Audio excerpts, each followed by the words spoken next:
is the live broadcast from the Provincial Information Office of South Cotabato. Today's program is intended to provide information and updates on our community initiatives and policies. Please note that the views and opinions expressed herein represent those of the officials and speakers involved and may not necessarily reflect the entirety of the government unit's stance. We encourage respectful engagement and thank you for joining us.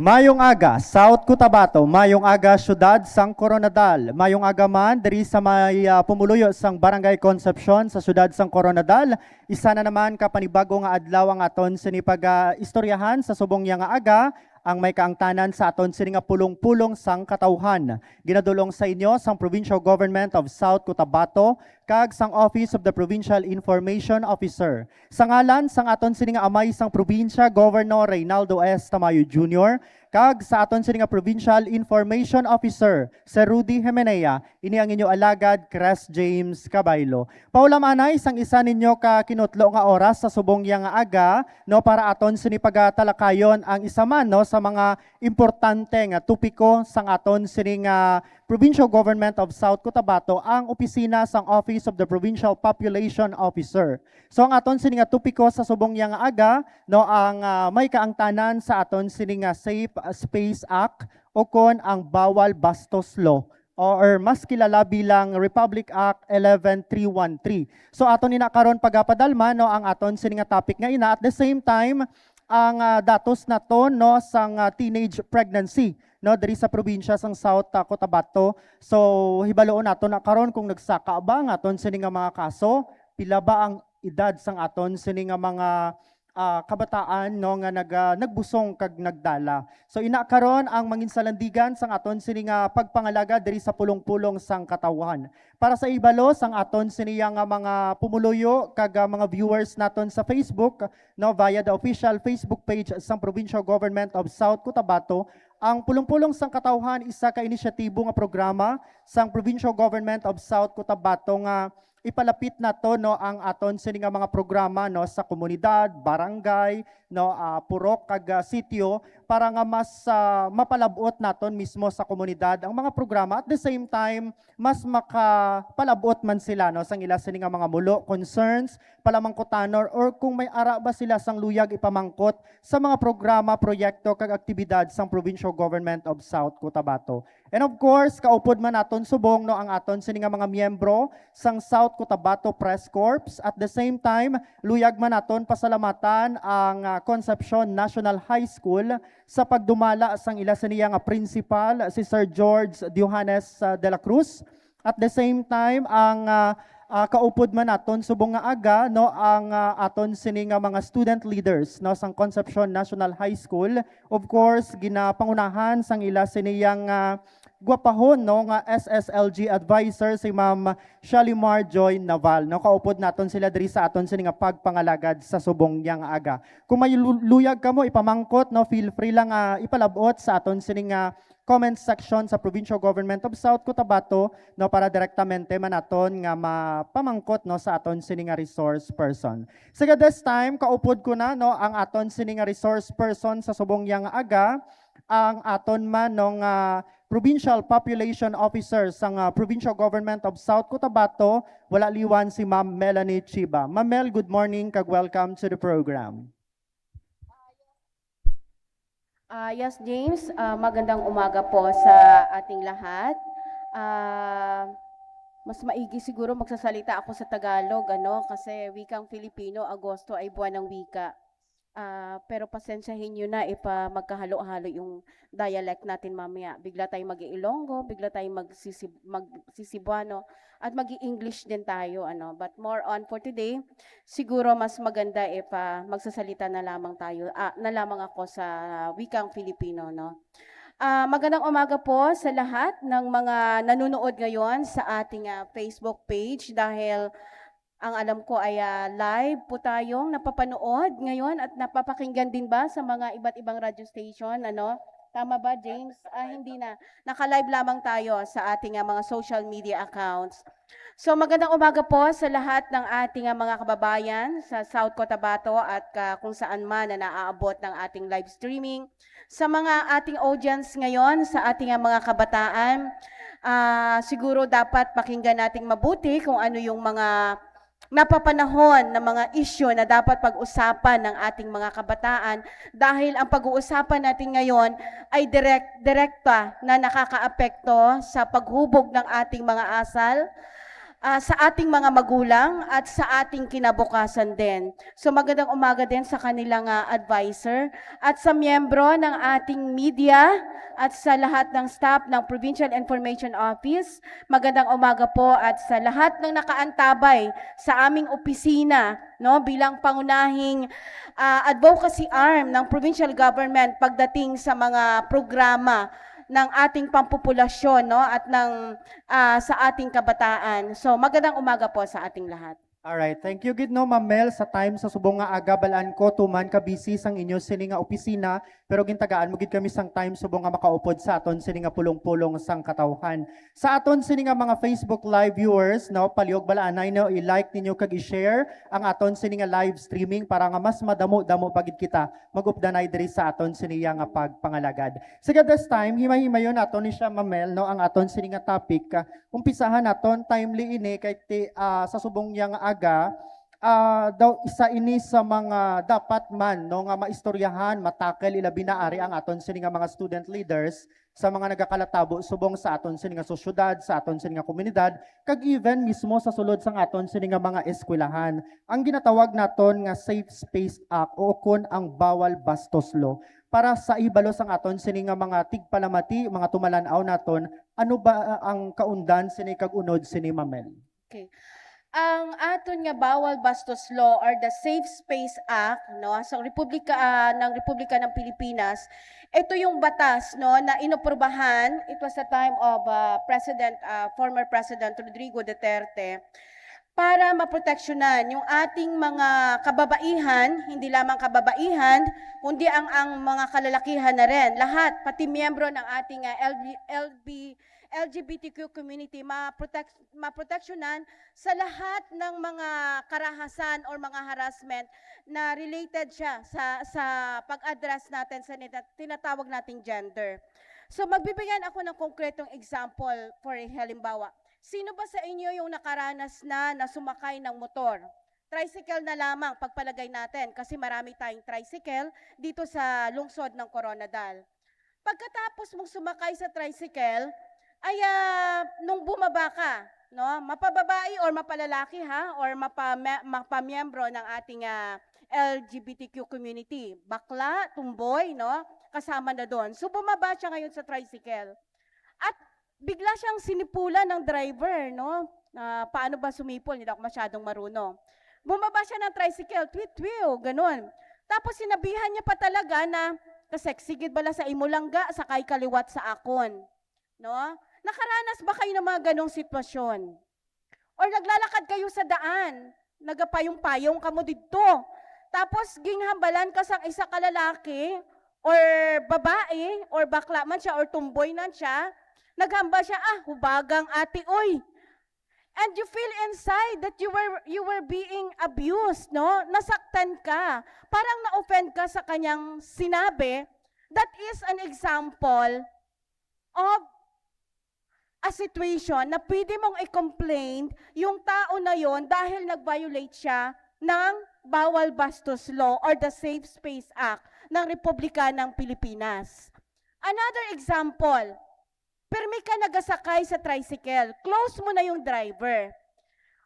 At pagkatapos, nagiging mas close na siya sa'yo at pilit niyang kinukuha yung iyong cellphone number. For halimbawa, no?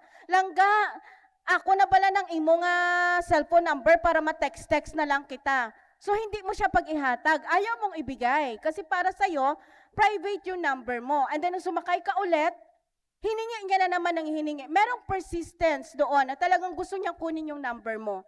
And to the extent na parang na-offend ka na. That is an example of violation of the Safe Space Act. Another, pumasok ka sa isang internet cafe or internet shop and yung katabi mo, hinipuan ka or nagalaw yung masiselang party ng iyong katawan, ano? And you feel offended. Kahit hindi niya pas nasasadya or hindi niya intensyon na gawin sa'yo yon, but you have to remember that the Safe Space Act or the Bawal Bastos Law, ang legality noon ay hindi nagdidwell doon sa motibo ng tao. Halimbawa, yung pagsipol sa'yo kanina nung bumaba ka sa tricycle at kinumpronta mo siya. Bakit mo ako sinipulan? Anong tingin mo sa akin? So ginanon mo siya.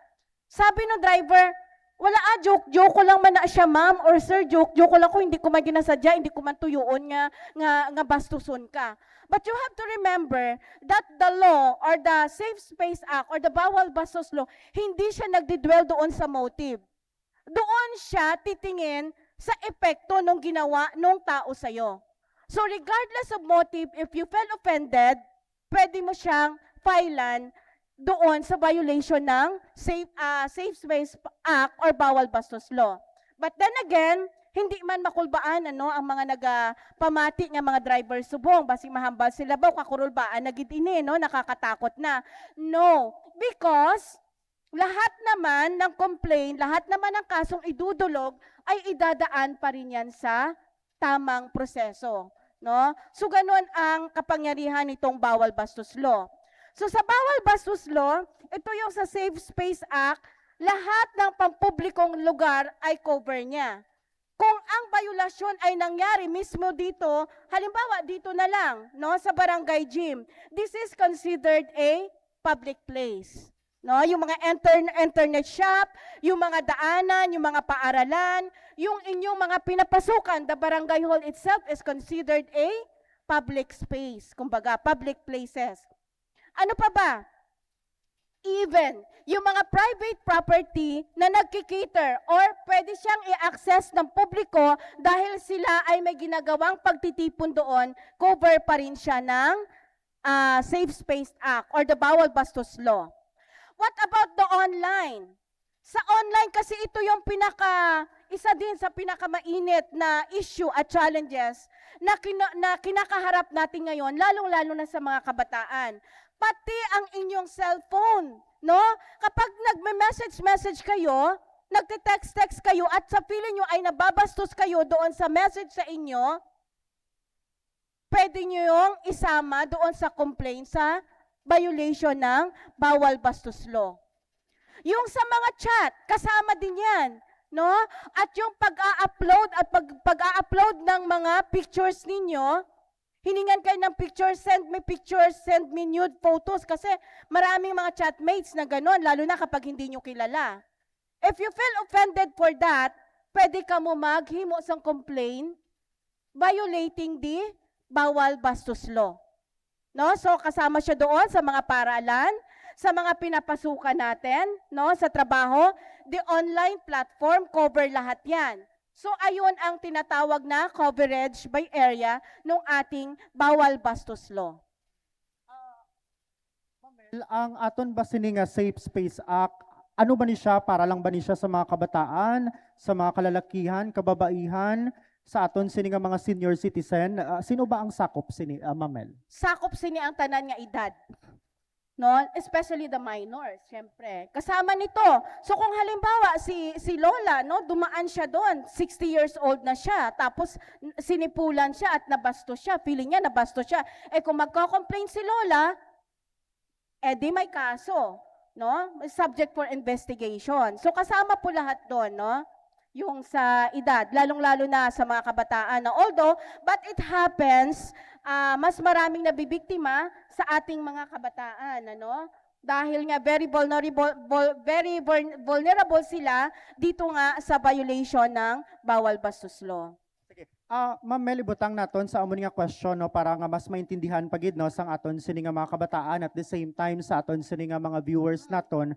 For example, may isa ka biktima nga bata, or halimbawa may ara siya sang kahadlok, ginipuan abi siya. Tapos may fear siya ba kay base ginpahog siya, Hindi niya balaan kung sa diin siya pwede manugid. Even sa parents niya, nahadlok man siya manugid. Anong pinaka-the best nga obrahon sini Mamel? Una-una kapag ang mga bata ay natatakot no na magsumbong, which is usually talaga ganun ang nangyayari. Marami tayong mga cases no kahit nga sa mga rape no na nasisettled na lang. Yung mga pambabatstos dahil nauuna yung takot ng bata. Kung kanino ba siya magsusumbong or dapat niya bang isumbong yung mga pang-aabuso na tulad nito na violation ng bawal bastos law. Marami tayong pwede pong dulugan kapag meron tayong mga complaint about dito sa violation ng Safe Space Act. Unang-una, pwede po tayong pumunta sa ating mga barangay, no? Sa paaralan, pwedeng magsumbong ang mga bata sa kanilang mga teachers at ang teacher naman ay pwede pong makipag-ugnayan sa ating mga otoridad. So sino-sino ba itong mga miyembro ng otoridad na to? Sa nasabi ko na kanina, unang-una, pwede tayong pumunta sa ating mga barangay. Sa ating mga barangay, pwede tayong lumapit sa ating mga barangay officials, lalo-lalo na doon sa ating VAUSI desk, no? Itong Violence Anti-Women and Their Children na desk. Dahil required po ng law na lahat dapat ng ating mga barangay at ating mga munisipyo ay merong VAUSI desk. Pwede din silang dumulog sa ating mga pulisya, sa mga police station. At meron po tayong mga hotlines na pwede nating tawagan, no? So pwede tayong tumawag, pwede tayong pumunta din doon sa, lalo-lalo na itong sa mga online na mga violation, pwede tayong tumawag sa mga opisina ng NBI, pwede po tayong magbigay ng mga contact numbers. Pero ang unang-una niyong gagawin, kapag may nalaman kayong kaso na ganito, lalong-lalo na itong sa mga kabataan na natatakot, kailangan mo nang unang-unang yung lapitan yung inyong mga magulang. No? Dahil unang-una, sila yung tutulong sa inyo at sila yung mga tao na talagang aakap sa inyo para kayo ay gabayan kung saan dapat pupunta at maisangguni ang inyong complaint about dito sa bawal bastos law. At kung hindi kayo komportable sa inyong mga magulang, dahil nga ang mga magulang ngayon, isa yan sa mga resulta ng ating pag-aaral na masyado silang busy, no? Nagkakaroon ng communication gap, pwede kayong pumunta sa inyong mga guro. Kung sino yun sa tingin ng mga kabataan na mga taong pwede nilang pagkatiwalaan. Doon sila unang dudulog. Alright, sige, thank you Ma'am Mel. This time no magakuha na kita sang pamangkot halin sa aton sini nga mga media partners nga ari diri subong apang before sina no i-acknowledge anay nato no kung sino nga mga media partners ang ari diri subong sa aton sini nga venue. Of course, si Maria Crista de Liomos of Radyo Latigo, ang pinaka-sexy. Erlinda Alcid, ang pinakabata naman from Manila Star. And of course, RJ Tiad of Max FM Coronadal, Angelica de la Cruz of Top Gun Radio Coronadal. First, mag-question from Max FM Coronadal, RJ Tiad.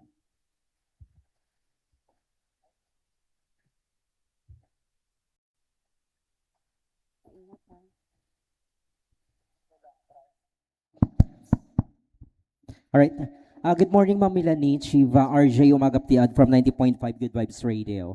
Ang question ko po, about po sa datos no, nitong gender-based sexual harassment sa South Cotabato.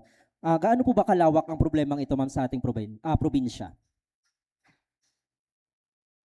Sa ating mga datos, ipagpaumanhin niyo po, hindi ko dala yung ating datos from the PNP dahil ang dala kong datos ngayon ay sa ating 10-age pregnancy. Pero kung titingnan natin, dahil sa pagbabago ng ating panahon at sa pagbabago ng mga teknolohiya na kung saan ang ating mga kabataan ay mas lalo ng exposed doon sa ating media, no? Itong mga online natin na mga activities, regardless of datos, kung marami man siya umaliit, ang violation kasi, violation din siya talaga ano? Kahit isang bata yung naging biktima ng ating bawal bastos law, it's already alarming, no? So ang problemang ito ay nakaka-alarma talaga. Kung ma-remember nyo dati, merong ilang kaso na naging viral din dito sa probinsya ng South Cotabato. Dahil nangyari nga ito doon sa sa isang public space natin, ito nga public transportation natin. Itong pagsakay sa ating mga van, pagsakay sa ating mga bus, no? Pati na po yung pagsakay sa ating mga habal-habal. Dahil ginagamit yan sila as a form of public transport. So yung kasagutan doon is yung exposure ng ating kabataan, hindi lamang ng ating kabataan, kundi ng ating mga public commuters doon sa risk na tinatawag natin, no? Kaya siya nakakaalarma talaga yung mga cases natin ngayon dito sa violation ng bawal bastos law. Because anybody can be a victim, no? Anybody can be a victim of this bawal bastos law, of this harassment na tinatawag. Itong tinatawag na sexual na pang-aabuso. Yes. Regarding sina ma'am, ano ba ang pinakamalaking challenge ng nitong anti-bastos law, especially sa ating mga Pilipino na mula pa sa mga ninuno natin, nahilig na natin yung sinasabi natin na joke lang, na pabiro, pero syempre hindi maiiwasan na masasaktan yung sinabihan mo. Ano yung mga challenge at paano natin ipapatupad itong anti-bastos law, ma'am?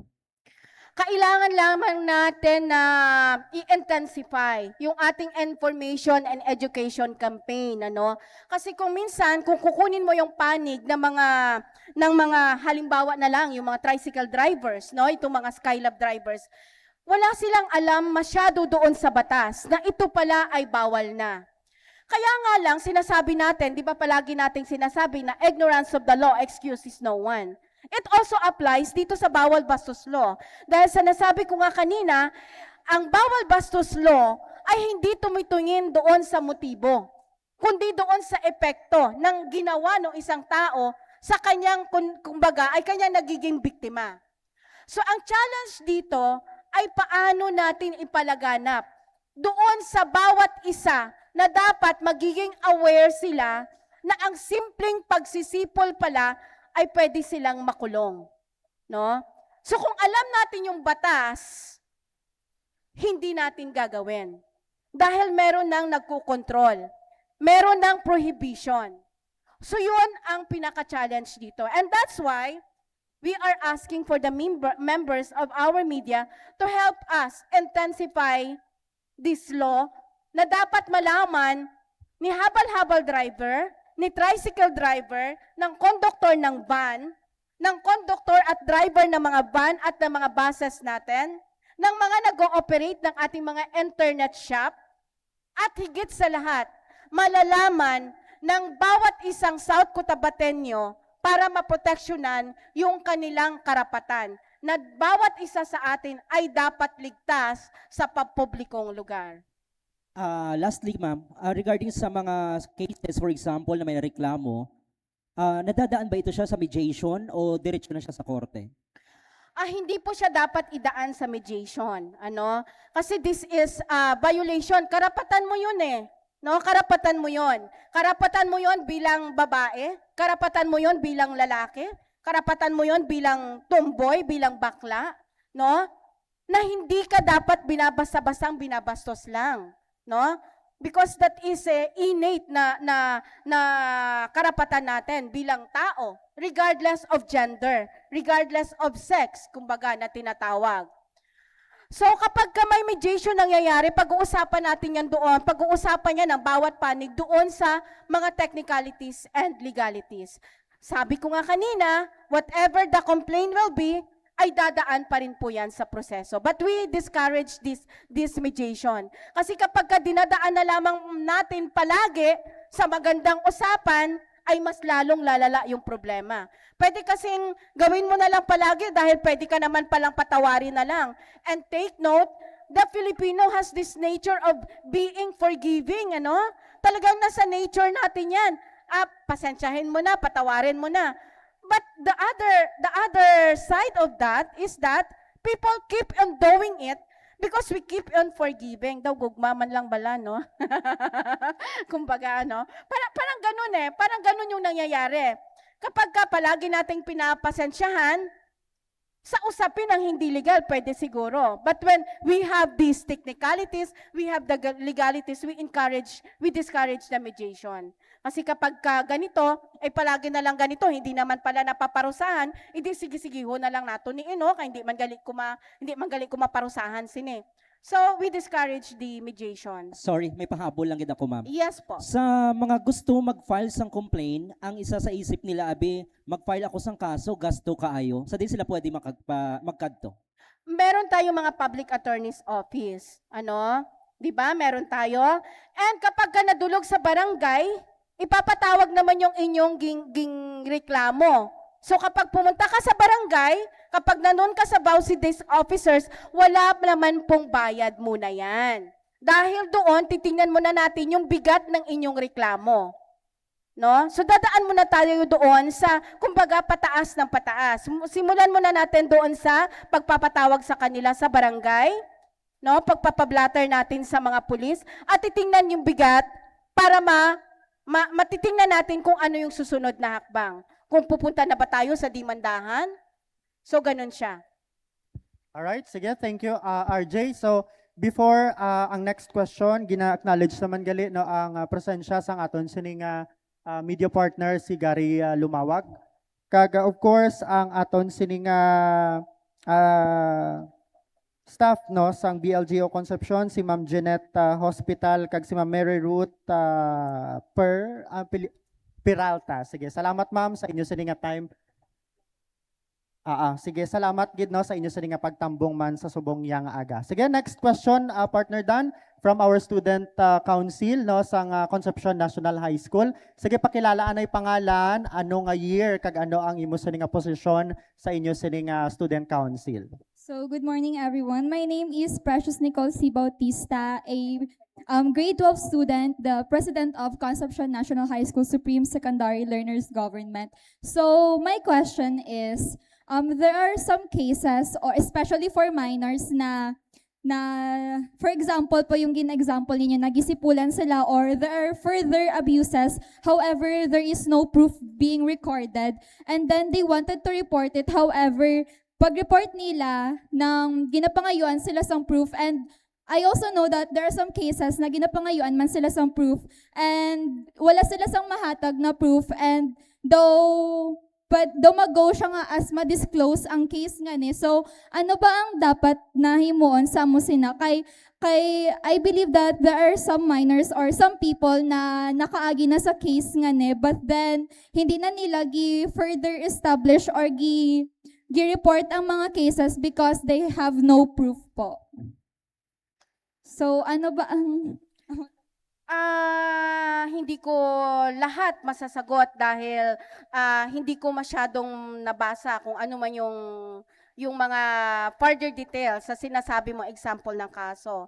But talking about proof sa bawal bastos law, the testimony enough, no? The testimony of the concern, lalo na kapag minor, is an evidence enough para titingnan at ipapatawag yung kanyang nirereklamo. Kasi kapag sinipulan ka, paano kung hindi mo nakuna ng video? Di po ba? Paano kung walang somebody else doon sa lugar na sinipulan ka nga or nabastos ka or nahipuan ka?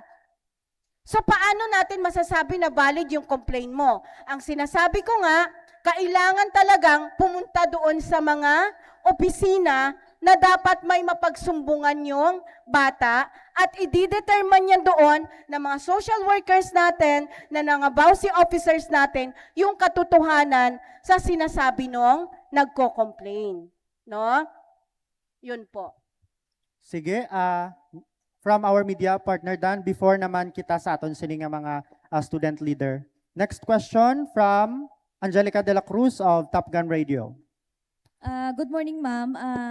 Kung na-mention or wala, ang question ko lang, pila ba ang age sakop sining bawal bastos law? Ang sakop ng edad, Sa tanan nga edad? Yes so, po. ini sakop ba? Pwede sa babae lang ba ini? Or Sa Tanan, lahat po. lalaki. This is a gender-based sexual harassment. So, ang ibig sabihin ng gender, mapalalaki ka, mapababae ka, mapabakla ka, mapatomboy ka, kahit na yung mga transsexuals and transgender natin, kasama po dito sa batas ng Bawal Bastos Law. Sa lalaki, ma'am, ano kaya ang sample nga makabig na siya, nga pwede na siya nga iano sa bawal bastos law? Sa lalaki. Kaysa Same with kung ano yung ginawa din doon sa babae. Kung ang lalaki ay sinipulan ni babae or sinipulan siya ng bakla at sa tingin niya at sa pakiramdam niya ay na-offend siya, pwede po yun. Sabi ko nga, ang batas na ito ay hindi tumitingin doon sa motibo, kundi sa epekto ng action na ginawa sa'yo. Pwede siya. Kung yung tomboy ang sumipol doon sa bakla at sa tingin naman ng person na yon ay na-offend siya, pwede siyang dumulog doon sa ating mga opisina para ireklamo yung taong yon. Okay na. Ma'am Mel, may mga kaso ba kita diri sa South Cotabato nga mismo ang lalaki ang nagreklamo nga gin-sexual harass siya sa iyang partner nga babae? On my personal knowledge, hindi ko masasagot, no? On my personal knowledge, no? Patitingnan natin sa datos ng mga kapulisan. Oo. Sige. Next question follow-up question. Sige, go ahead, Langga. For the follow-up questions po, ano po ang maitutulong or actions to further interventions of the Provincial Population Office to further establish these cases or if there are any violations towards bawal bastos law po? Kung ang tanong ay direkta para sa aming opisina, ang aming opisina ay nasa advocacy lamang kami, no? Nandoon kami sa pagpapalaganap ng impormasyon, kagaya nito.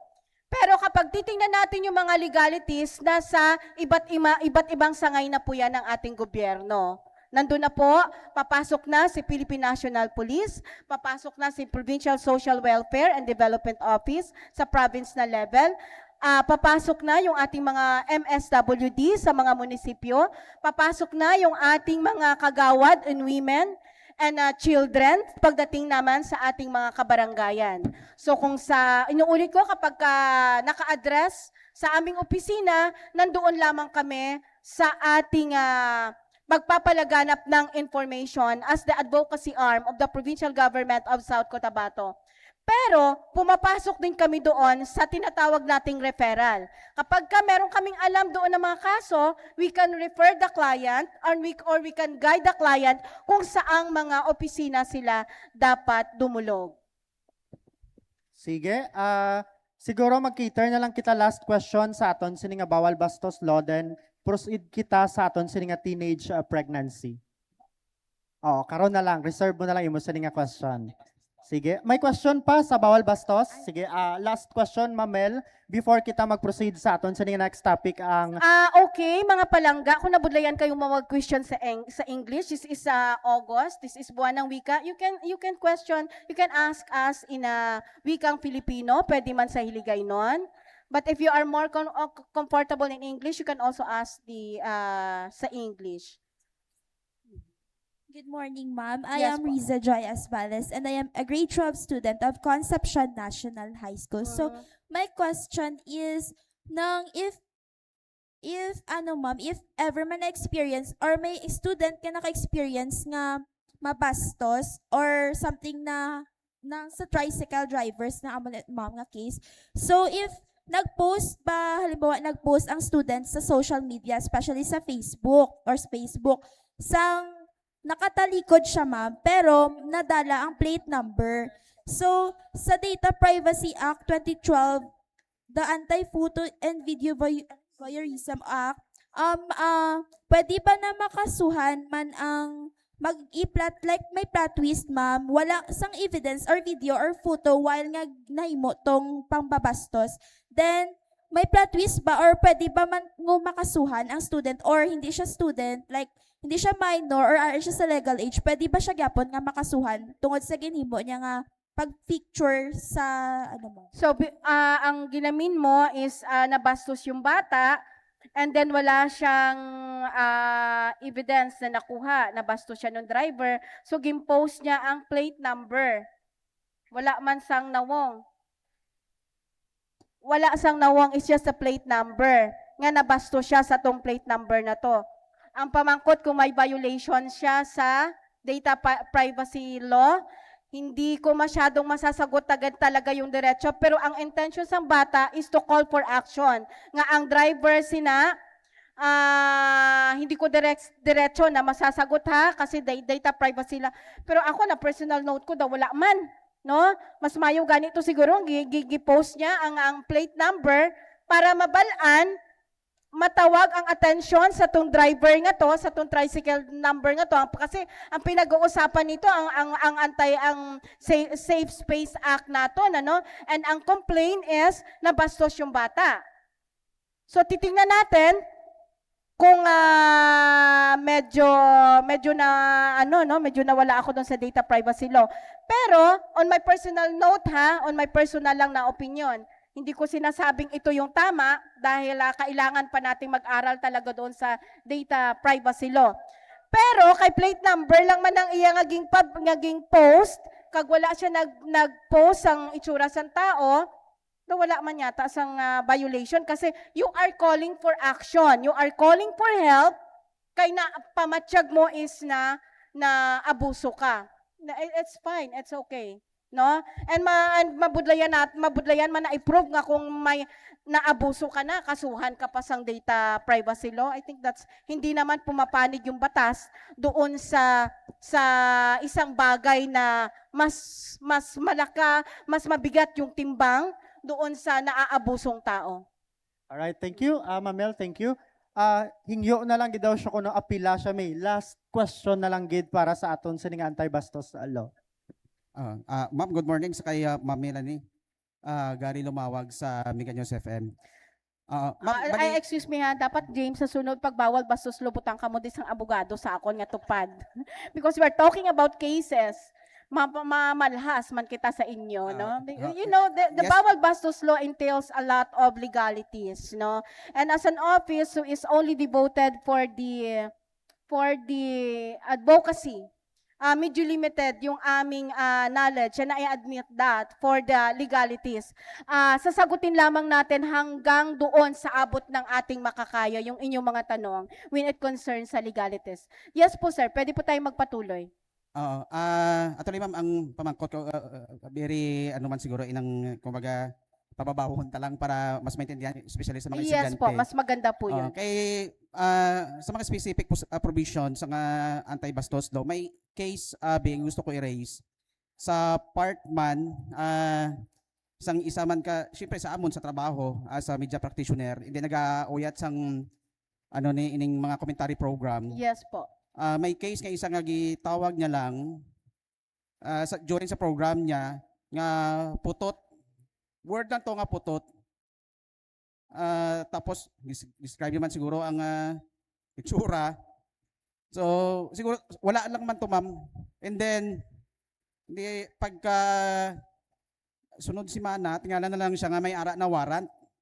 So kaya ganito gusto ko mabalaan na to mga specific term nga ara sa provisions nga sakop sang anti-bastos law kay pag ambal mo gali laway, ambal mo gali putot, or either i-describe mo siya may piklat imo paa. So pwede gali para at least tindihan sa mga estudyante kung ano ang mga rights nga pwede lang makita kay bisan a simple word gali. So medyo delikado, kaya pwede gali mo Yes po sir, nagigas ko po yung tanong ninyo. Yung bawal bastos law kasi malawak yung kanyang coverage, ano, because this is a gender-based harassment, no, na mga violation. So kasama doon yung mga misogynistic remarks natin, yung mga homophobic remarks, no, lalong-lalo na doon sa mga member ng mga LGBTQ, no, kasama po doon. Kapag sinabi natin na yung mga homophobic remarks, no, yung mga sexist language na ginagamit natin, kasama po doon. Kasi nga sabi ko, itong Safe Space Act or bawal bastos law, it's more on the gender-based na sexual harassment sa sa aton tanan, no, regardless of the sex of a person, but more on the gender. So dapat malaman natin lahat yung sinasabi niyo po yung term. Kahit nga paulit-ulit mo siyang sabihan kay bakla ka abi, that falls for the violation of the bawal bastos law. And the fact na merong warrant na in-issue, ibig sabihin, that is valid. Kasi talagang dumaan sa korte, ano? So, ibig sabihin, yung mga bagay na, yung mga nasasabi natin, sabi ko nga kanina, na para sa aton joke lang, nga wala katang intention, but it cause an offense sa imo ngaging hambalan, ay talagang makakwalify siya doon sa bawal bastos law. If we will discuss all the coverage of this, lalong-lalo na doon sa mga sexist language, siguro kulang ang aton nga oras. I think this is a call for action for the members of the media that we will have a seminar for you for this, no? Para matagaan naton sang mas masusi pagid nga mga pagtuki ining mga ginareklamo man ninyo kasi on your side nag-comment man lang kamo, but you know, ang batas natin ay ginawa para mas maproteksyonan ang kanyang populace. And it will always side, not always, but all the time, will side doon sa agrabyadong tao. Sabi ko nga, regardless of the motive, pag may nag-complain, madutlan kagid. It is also high time for a call to action that we should be conscious sa mga terms na ginagamit naton, especially sa media. Because live tayo, minsan gani, mag-joke ka lang kasexy abi no? Pero na-offend gali siya, then yung proseso na magdi-determine sa gravidity nung offense na na-commit. But thank you for bringing that up. I think we will be arranging a seminar for Sirudi Himenea, and the Provincial Population Office can invite a person and authority. Mas maganda yung may background talaga sa legality, and also we can help for the gender sensitivity training. I think the other years we have already conducted a gender sensitivity training for media practitioners, pero parang konti lang yung nag-attend, no? And isang beses lang kaming nag-conduct. So we will be doing this as part of the call for action para man sa inyo nga mga mulo for this law. Kasi nga sinasabi ko nga, one of the challenge of this is the information and education campaign. Hindi lang sa aton nga mga kabataan, kundi para man sa aton tanan, especially for the members of media, nga ara man kamo sa frontline. Kay basi kamo, naghahambal-hambal lang, kag wala man kabalo, nga nakamit lang kamo sa mga tinaga, nga nakakosang offense sa inyong nga client, so madutlan gid kita. Ang kanami lang ni Ma'am Mel sa aton program nga pulong-pulong sang katawhan kay ang concern bala nga kung kaisaway naton ginalauman nga ma-brought up no during sa aton sini nga program, mapalabot no sang aton sini nga mga audiences, particular na aton sini nga mga media partners. So it's high time na gid man no nga dapat no matagaan gid no sang seminar. Sige lang no kayo nato nang inyo sini nga schedule kung saan kamo tanan available no para matagaan man kamo sang orientation kay partner namon kamo no sa pagpalapnag sa mga impormasyon, ilabi na nga mas malapad no ang inyo sini nga scope in terms of information education naton sa aton sini nga mga programs, ilabi na sa aton sini nga bawal bastos law. Sige, this time, Ma'am Mel, proceed na kita liton kita sa aton sini nga ikaduha nga topic, ang aton sini nga teenage pregnancy. Kumusta na subong ang aton sini nga datos no diri sa probinsya sang South Cotabato? Before we will proceed to that topic, James, ginapaabot ko lang no sa tanan-tanan na related din doon sa question kanina ng isang bata kung hanggang saan na ba kami no sa pag-advocate nitong bawal bastos law.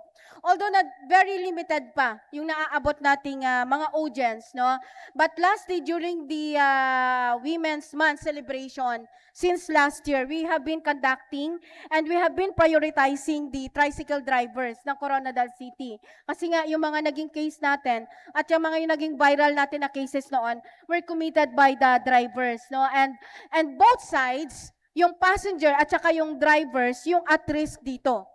Kasi ang driver, not knowing of the consequences of his actions na may nababiolate siya na law, at yung karapatan ng kanyang pasahero naman ang kanyang naibabiolate. So ang ginagawa namin sa Provincial Population Office, our provincial government, sa utos na rin ng Governor Reynaldo Tamayo, unahin natin yung sekta na kung saan mas marami yung agrabyado at mas marami yung naging biktima.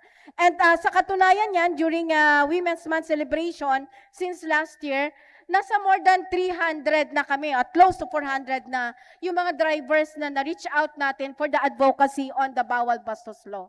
No? And those drivers are already cascading our advocacy sa mga co-drivers Manila, no? Especially the TUDA of the Coronadal City. And we are very thankful for the coordination and collaboration with the tricycle drivers ng Coronadal City. So now let's proceed to the 10-age pregnancy issue of the province of South Cotabato. Nakakaalarma at masyadong nakakaalarma itong paglabas ng result ng Philippine Statistics Authority na census, part ito ng Census of Population, no? Dahil yung sa PSA naman, hindi lang naman tao yung binibilang nila, ilan yung nakatira sa Barangay Concepcion, sa Barangay GPS, kasama din dito yung mga issues and concerns ng mga tao. At isa nga sa nakakaririmarim, parang krimen, ano? Nakakapanindig balahibo at nakakapanlumo talaga sa part namin bilang mga program implementers that the Soc-Sargen region is the second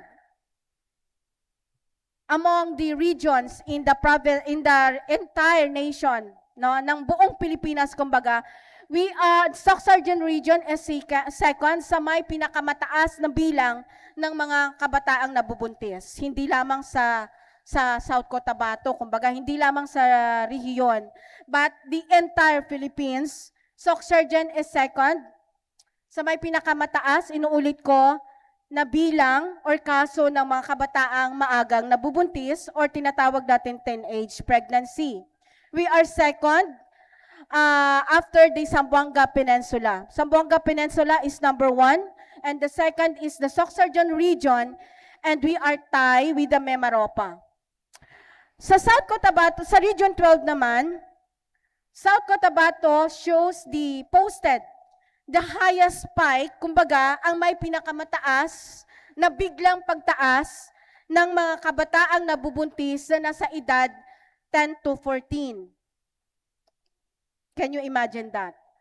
So, talagang nakakaalarma siya at sabi ko nga ay nakakapanlumo dahil ito yung mga datos na nasa number 2 tayo sa buong Pilipinas na hindi natin dapat ikakasiya or maipagmamalaki dahil ibig sabihin yan, ilan sa mga kabataan natin, ano, yung mga biktima or na-engage into early births, no? Early pregnancy, na kung saan ay talagang isang sitwasyon na malaking hamon sa pagsisimula ng isang pamilyado or isang buhay ng isang babae o ng isang lalaki. So, ang ating datos sa 10-age pregnancy ay patuloy na tumataas. Tumaas na naman tayo from 2024 to 2025, although na may mga taon na bumaba tayo, and then bigla na naman tayong tumaas. Sa sinasabi ko nga, yung nakapanlulumo dito, itong pagtaas din ng pagbilang ng mga 10 to 14 natin. Kung titingnan natin sa batas, ang mga kabataang nabubuntis na 10 to 14 or 16 below is considered a statutory rape, di ba? According sa batas natin. At itong mga kabataan na nabubuntis, 10 to 14 is considered an abuse, no? Sa ating mga kabataan. Pero yung pinagpapanlumo natin ay patuloy na tumataas at patuloy na dumadami. So itong mga hamon na ito ay hindi lamang hamon sa aming opisina. Ito'y hamon din sa iba't ibang ahensya ng gobyerno at ito'y isang pinakamalaking hamon sa pagpapatupad natin ng mga programa, lalong-lalo na sa ating social sector natin na tinatawag dahil dito nakaangkla yung sanga-sangang problema ng isang individual kapag ang isang bata ay na biktima ng isang maaga or hindi planadong pagbubuntis? Mamel, manami ini no nga naistoryahan naton ini. Anong mga factor kay ti syempre na mention mo 10 to 14 years old ang edad no sa aton sini nga mga kabataan nga nagabusong. Anong mga factors kaya sa subong ang mahambal naton nga nangintunaan kun nga shadow kabata ang mga nagabusong sa subong nga panahon? Oy, ano nga, yun yung malaking tanong, ano? Ano nga ba yung mga dahilan bakit patuloy na tumataas yung bilang ng mga kabataang maagang nabubuntis? At patuloy din ang pagtaas na masyadong nakakaalarma ang 10 to 14. May mga kabataan ba dito? Ito sa harapan ko, may mga kabataan. Ano kaya sa tingin nyo, bakit yung mga kaedad ninyo ay maagang nabubuntis? Pagpalagay natin sa edad na 15 to 19, meron ba kayong mga kasamahan na nabuntis? Nang maaga, nang wala sa plano? Sige nga. I believe po na maybe sa curiosity po nila. Curiosity. Yes. May iba pa bang meron pa bang sasagot sa akin? Kasi parang namamaos na ako sa kasasagot ng tanong nyo eh. And Sige, also kayo naman lack yung tatanungin ko. Aside from curiosity, sa tingin ninyo, ano pa kaya? Meron ba kayong kasama or kaklase na nabuntis nung nag-aaral pa lamang siya? Na huminto dahil nag-aaral o nagpatuloy kahit buntis? Yes po. Actually, may kilala po ako and older than me, 1 year older than me, so it means 17 or 16 years old pa lang siya na buntis. And I think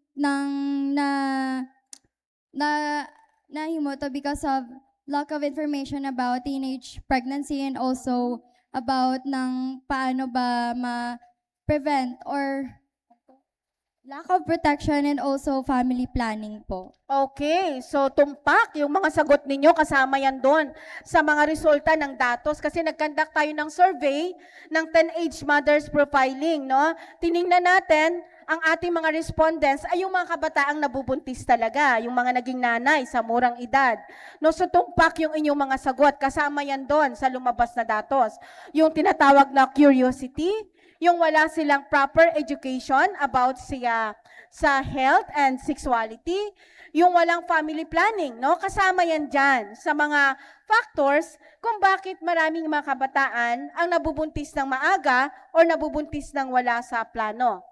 So number 1 na lumabas sa aming datos sa 10Age Mothers Profiling natin, gugma. Sinong mga nagagugma dira? No, ining mga kabataan nga maagang nagkaroon ng attraction sa kanilang opposite sex, nag-crush, no? Nag-meet up, na in love, na nag-result into sexual intimacy. At pumapasok na doon na hindi gumagamit ng proteksyon, no? Na mabubuntis pala sila kapag ginawa nila itong mga bagay na ito. So kasama yan doon. So number 1, ito yung attraction, no, ng mga kabataan, yung love na sinasabi nila. Kasi yun yung sagot ng mga teenage mothers na na-profile natin, ano? So kasama yan doon. At kung titingnan natin, kung papalalaman natin yan, yung kakulangan ng mga kabataan sa edukasyon sa kanilang sexualidad, no? Yung kakulangan ng edukasyon at paggamay ng kanilang mga magulang, na sila mismo dapat yung primary sexuality educators ng kanilang mga anak.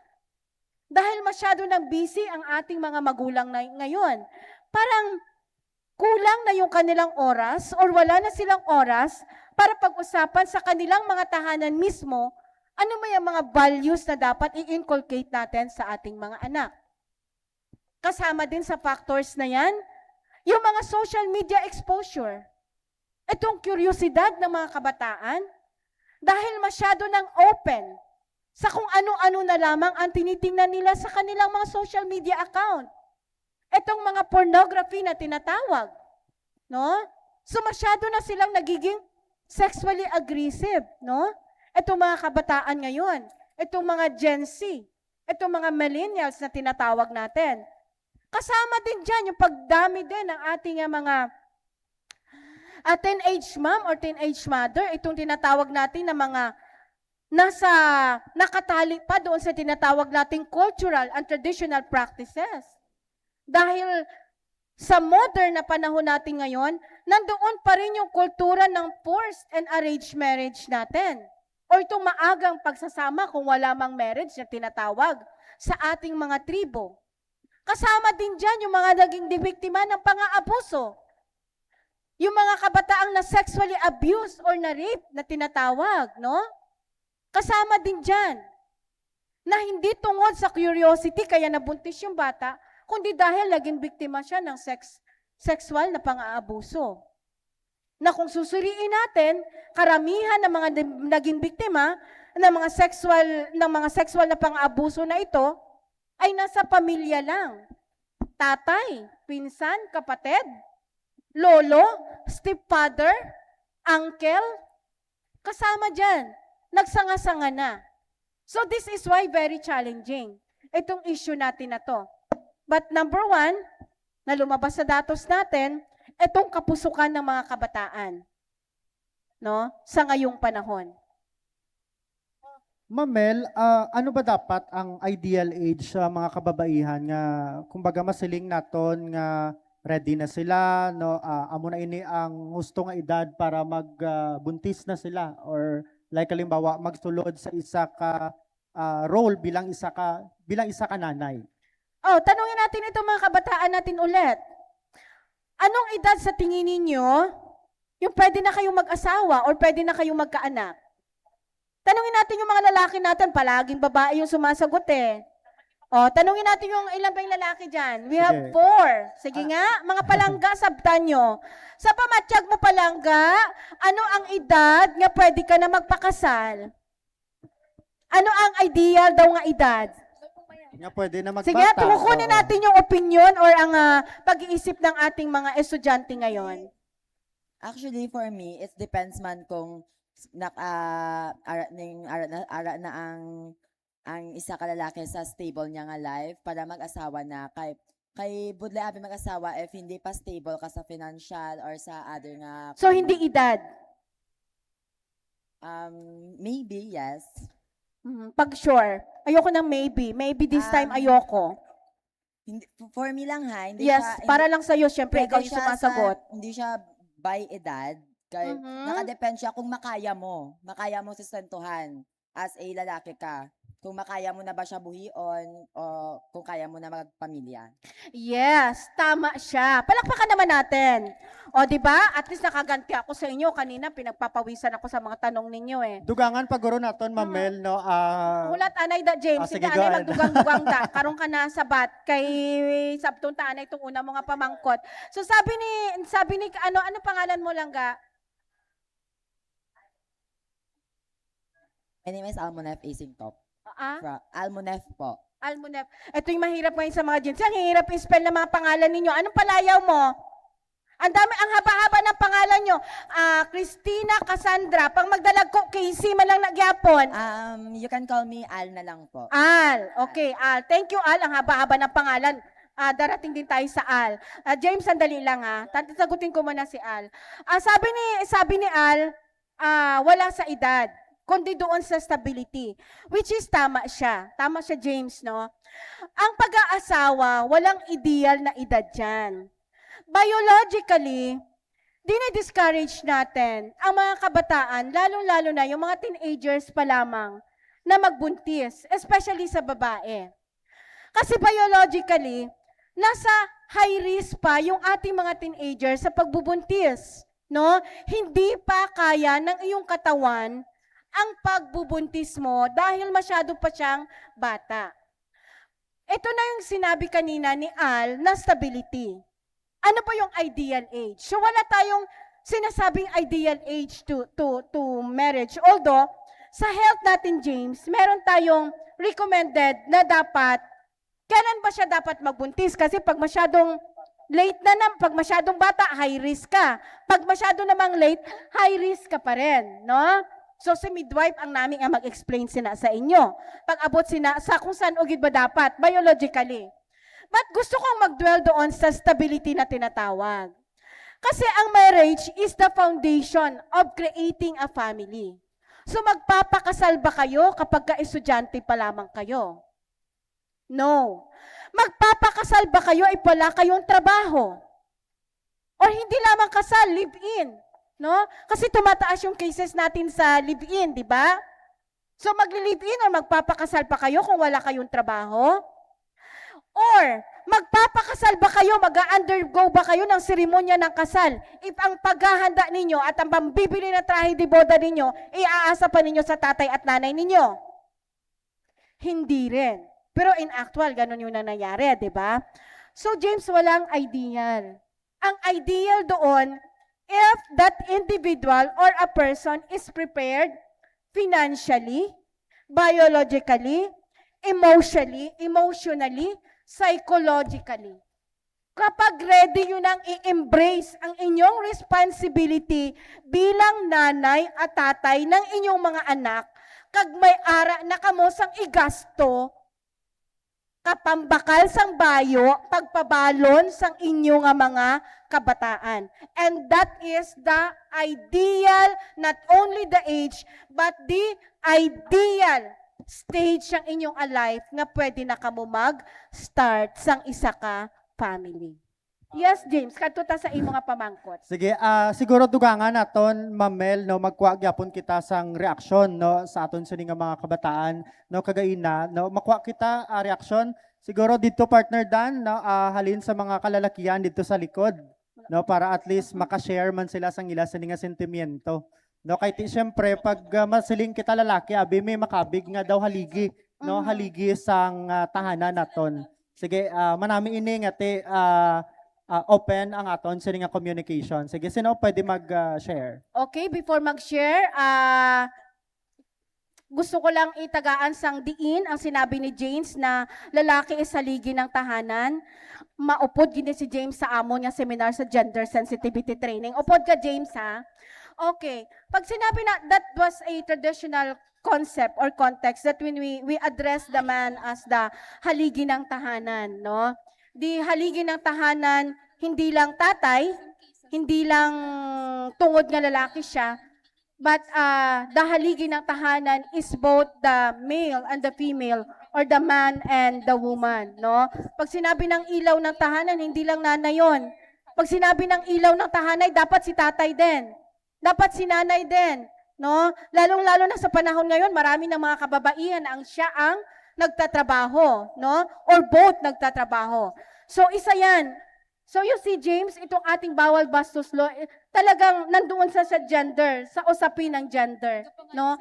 And that haligi ng tahanan at ilaw ng tahanan is one of the many terms na nakaugat siya sa gender ng isang tao, no? Na dapat nating bigyang pansin at gagamitin natin sa angkop na pamamaraan para magiging gender-based ang ating mga terminologies na I believe na kailangan din ng miyembro ng ating mga media.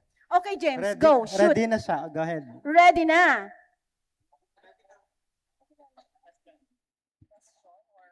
Pangalan? Palayaw na lang tayo, baka mamaya ang haba-haba na naman ang pangalan nyo. Good morning po. My name is Samuel John C. Fernandez, but you can call me Sam. Sam, I like Sam. Okay, best friend ni Yes. Frodo. Yes. You're watching Lord of the Rings? Okay. What's the question po ba? So, ang question para sa imo no ano dapat ang ideal para sa imo nga para sa imo nga kaugalingon ha nga opinion no ano dapat ang ideal sa pagsulod or pagbalay na pagbuo sang isa ka pamilya? For building a family, sir, I would like to support the statement by Al kanina na it does not depend on the age, but for the financial stability of the family, in which kung ready na ba ang partner nga mag-establish sang family, then we can conclude na ready na sila makabuild sang O, di ba? Sana all Sam, sana all Al, no? Yung ganong mga perspective ng mga kabataan ngayon ang kailangan natin. And the perspective na hindi lamang siya sa persepsyon, kundi para sa gawa, no? Mas doon tayo sa sa result ng action sana ng inyong mga perspective. I believe you are the cream of the crop of the school, kaya kayo nandito. Ganun naman palagi sa school kung sino yung magaling, sino yung mga nag-i-excel, yun yung mga pinapadala. So I hope you can use that, be an instrument of change sa inyong mga kaupod sa inyong eskwelahan. Let your perception turn into words and into action to encourage ang inyong man nga mga co-students, no, to campaign against the teenage pregnancy and for the stability and ideal stage nga para mag-enter into a marriage or kung ano man ang plano ninyo sa inyong nga kabuhi. Alright, sige, thank you, Langga. Ma'am Mel, balik kita sa aton sini nga topic, no, kay para lang ma-put into record naton. Sa subong ba or last year naton nga data, ano ang edad sang pinakabata nga nagbuntis? Alright, for the information, sang tanan-tanan, ang pinakabata nga naging nanay sa probinsya sang South Cotabato sang 2025 was only 12 years old, no? From the city of Coronadal and from the city of Coronadal and one from the municipality of Banga. The exciting part is yung ginatawag natin nga gravida cases natin. For you to understand ano ba yung tinatawag na gravida 1 and gravida 2. Kapag unang pagbubuntis, sinatawag yan na gravida 1. Pangalawang pagbubuntis, gravida 2, and so on and so forth, gravida 3, gravida 4. Ang data naton sa FHSIS, ining data nga ginakuha namon sa Field Health Information Survey sa Integrated Provincial Health Office, sa gravida 3 lang na siya. Ibig sabihin, ang data ng teenage pregnancy natin nandoon sa gravida 3. Ang isa man sa pinaka-alarming case naton subong, ining ginatawag naton nga repeated pregnancy. And last year, sa gravida 2 naton, we have 5, 5, 5, ka-14 anyos nga kaduha na nagbata. That's gravida 2 case. And last year also, we have tatlo ba? Ka 16 years old. No, yeah, we have tatlo ka 16 years old nga katatlo naman nagbusong. Dito na lang ta sa 14. We have 5 last year. We have 5 14 years old in the province of South Cotabato nga kaduha na nagbata. Kung ikaw ang nanay, sina anong batyagun mo?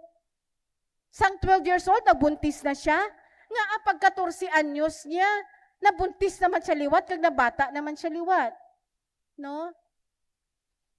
And that is the tumitindig yung balahibo mo. No? Tumitindig yung balahibo ko every time I discuss about the repeated pregnancy sa South Cotabato. So for the entire province, sang 2025, ang repeated pregnancy naton sa 12 to 19, we have a total of 279. Sa repeated pregnancy lang na siya.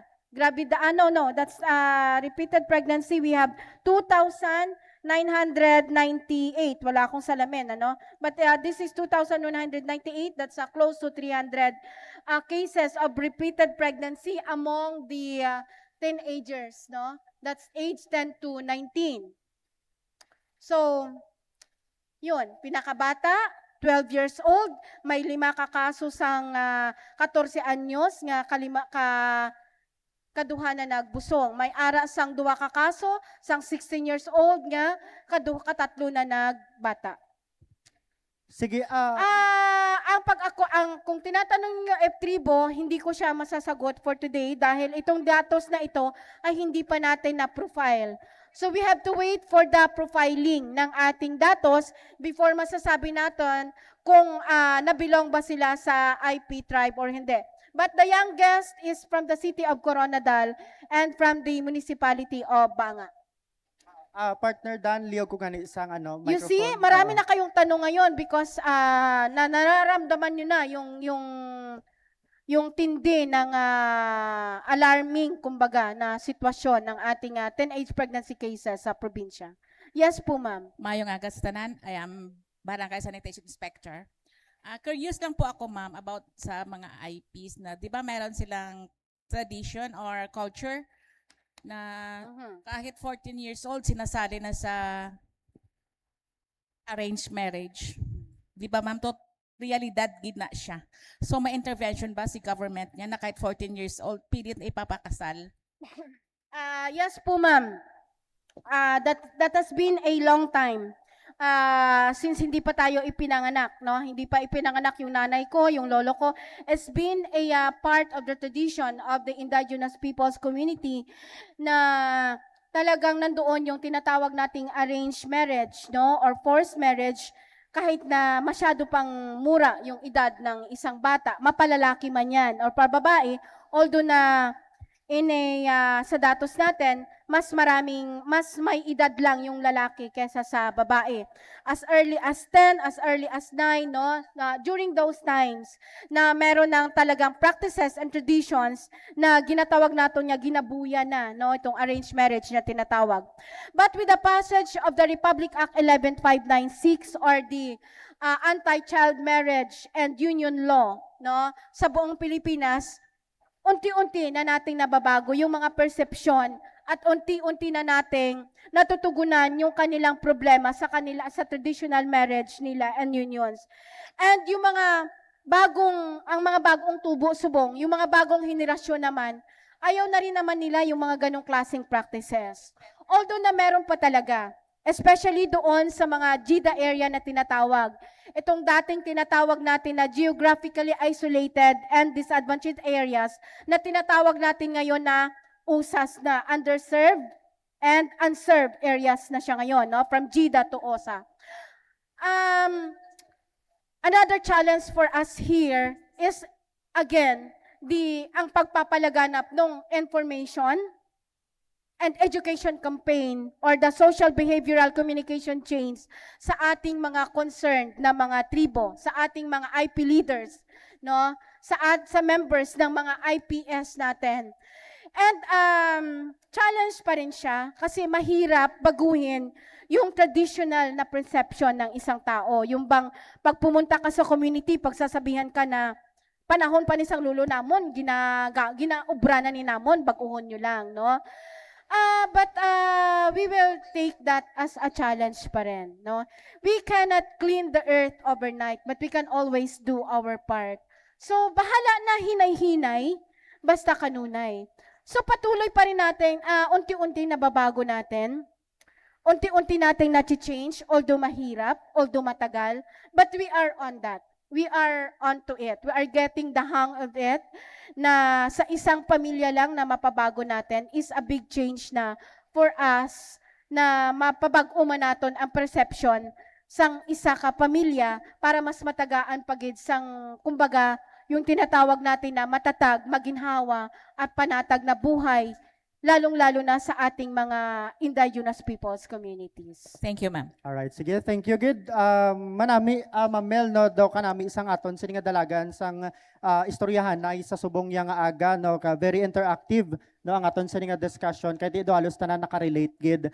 So, ang aton lang, no, nga mangayo lang kita buligman, no, sa aton sini nga mga student leaders, kay ti, dako man ang ila sini nga papel. Ilabi na nga ti sila man ang mas makaintindi kumbaga no sa ila kapareho man nga mga kabataan nga kung aton tanawon no nangin biktima no Mamel. So dako man ini nga higayon sa aton sini nga mga student leaders no hangkat ini sa inyo kung paano nyo pagid mas ma-strengthen no ang ini nga program para makabulig pagid sa kapareho nyo nga mga kabataan no para sa aton sini nga fight against no teenage pregnancy. Sige daw medyo naglampas na kita sa kurit no sa aton sini nga programa sa subong yang aga daw nasobrahan kita Mamel kay na pabuelo ang aton sini nga discussion sa subong yang aga Yes, pero naging pamalhas ako sa mga legalities ang inyo nga pamangkot. Sa sunod Yes. madala na gid ako sang abogado. correct oo. So madala kita sunod i-invite naton si Attorney Mar Cosep no taga diri man siya sa Barangay Concepcion. Sige, Mamel, lastly na lang ang imo na lang sining mensahe sa aton sining mga tumalanaw, kag ang imo na lang sining apilaman no sa aton sining mga kabataan kag sa aton sining mga ginikanan nga nagapamati sa aton sining programa sa subong aga kag ang imo na lang sining parting message. Sa probinsya sang South Cotabato under the leadership of Governor Reynaldo S. Tamayo Jr., talagang inuuna natin yung kapakanan ng kabataan because the governor believes that kumbaga gasgas man yung linya natin na yung kabataan ang pag-asa ng bayan. Pero doon natin nakikita na ang kabataan ang kusog sang aton nga banwa. And ang pag-invest naton para sa aton kabataan determines our future. Amo ginampirmi ang ginahambal ni Gob. In fact, nag-issue si Gob ng isa ka executive order, the Executive Order number 12, series of 2026, establishing the Adolescent Health and Development and Youth Health and Development Task Force. Ang task force na ini is like an oversight committee, no? Siya yung tututok sa lahat ng programa ng ating mga kabataan.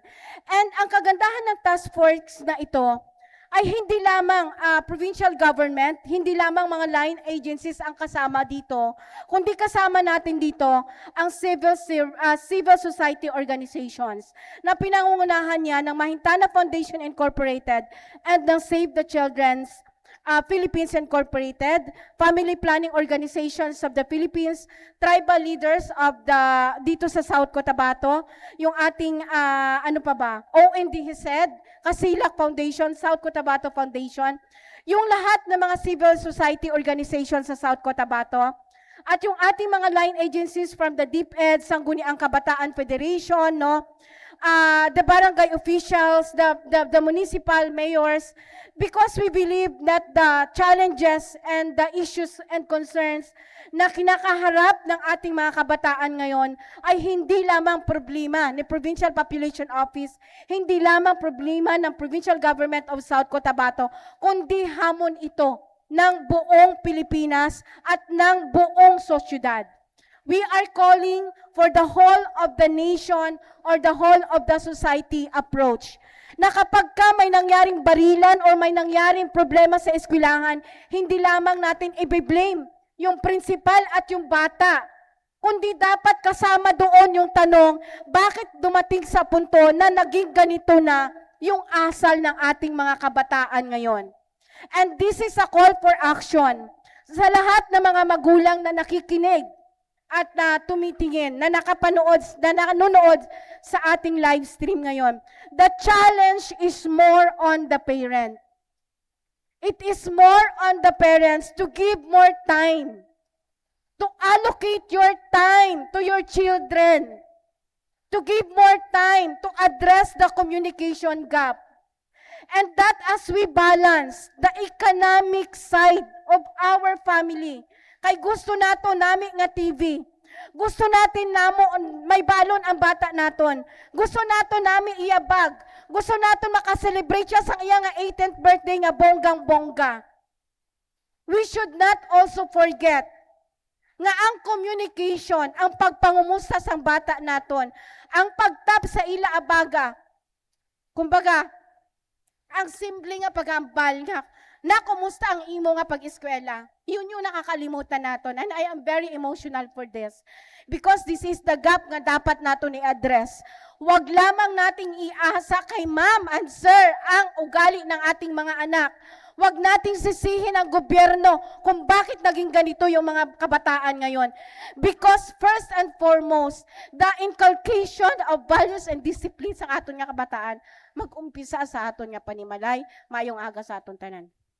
Alright, Madam Ugid nga salamat sa aton sini nga Provincial Population Officer sang probinsya sang South Cotabato, no, medyo tudok sa tagipusoon, no, ang mensahe sang aton sini nga Provincial Population Officer kay ang ila sini nga trabaho wala na sila gatener sa ila sini nga mga opisina, ara ni sila permi sa aton sini nga mga komunidad. Sila mismo ang nagasalo sa mga problema sa komunidad, ilabi na pag-abot dara isa dara ang teenage pregnancy, no, diri sa probinsya sang South Cotabato. Gani hangkat ini sa aton tanan, sa aton sini nga mga kabataan, mga ginikanan naton nga hindi ini makaya, no, sang Provincial Population Office lang kung hindi bangod man sa bulig sang kada isa sa aton. May dako kita nga papel, no, para nga mahagan-hagan nato, no, ang iniyang problema sa aton sini nga sosyedad. Sa liwat, Madam Ugid nga salamat, of course, ang aton sini nga Kapitana, no, sang Barangay Concepcion diri sa may syudad sang Coronadal, Kapitan Mema Huquinio sa tion nga ginhatag sa amon sa pagpagamit, no, sang ila sining gymnasium sa subong nga aga. And of course, kay sa principal no sang Concepcion National High School kay Sir George Johannes de la Cruz, and of course sa aton sini nga SSLG advisor Ma'am Shalimar Joy Naval. Ma'am, madamo gid nga salamat. Kag sa aton sini nga mga student leaders, madamo man nga salamat sa inyo nga time.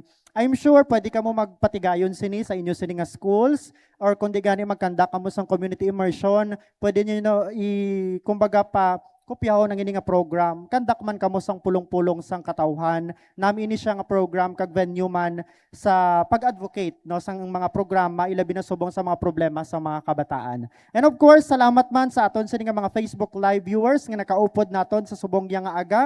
Kita ay naman kita sa basunod nga semana sa kasubong nga adlaw kag oras sa kung sa diin na naman kami nga barangay diri sa probinsya sang South Cotabato. Madamo gid nga salamat.